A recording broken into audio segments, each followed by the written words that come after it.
40 দিন ধরে নিখোঁজ জলপাইগুড়ির বানারহাট ব্লকের চানাটিপা গ্রামের অষ্টম শ্রেণীর ছাত্রী মৌসুমী পারভীন। স্কুলের নাম করে বাড়ি থেকে বেরিয়েছিল সে। তারপর থেকেই আর তার কোনো খোঁজ নেই। আত্মীয় স্বজন ও বন্ধু বান্ধবদের কাছে একাধিকবার খোঁজ করেও মেলেনি কোনো খবর। মেয়েকে ফিরে পেতে সংবাদ মাধ্যমের দ্বারস্থ হয়েছেন মৌসুমীর বাবা ফজলুল হক। তার অভিযোগ, মেয়ে নিখোঁজের পর দুদিনের মধ্যেই বানারহাট থানায় লিখিত অভিযোগ দায়ের করা হলেও এখনো কোনো খোঁজ মেলেনি। একাধিকবার পুলিশের কাছে গেলেও শুধু আশ্বাসই মিলছে, কিন্তু বাস্তবে কোনো পদক্ষেপ চোখে পড়েনি বলে অভিযোগ পরিবারের। এক নাবালিকার এভাবে রহস্যজনকভাবে নিখোঁজ হয়ে যাওয়ায় উদ্বিগ্ন পরিবার। পুলিশের নিষ্ক্রিয়তায় ক্ষোভ উগড়ে দিয়েছেন তারা। প্রশাসনের দায়িত্বহীনতা নিয়ে প্রশ্ন তুলেছেন মৌসুমীর বাবা। কবে ফিরবে মেয়ে? এই অনিশ্চয়তায় কেটেছে দীর্ঘ 40 দিন। পরিবারের তরফে প্রশাসনের কাছে দ্রুত তদন্তের দাবি জানানো হয়েছে, যাতে মৌসুমীকে সুস্থভাবে ফিরিয়ে আনা সম্ভব হয়।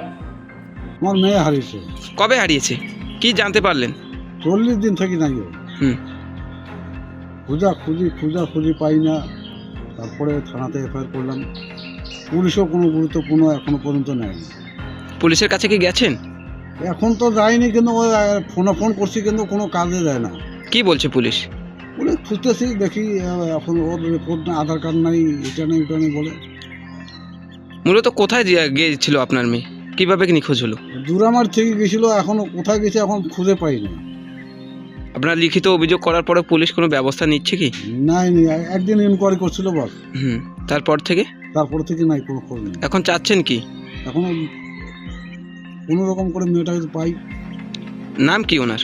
মৌসুমী পারভীন। বয়স 10 মাস কম, 18। কোন ক্লাসে পড়ে উনি? ক্লাস 8। আপনার নাম? ফজলুল হক। কোথায় বাড়ি আপনার? চানাডিপা।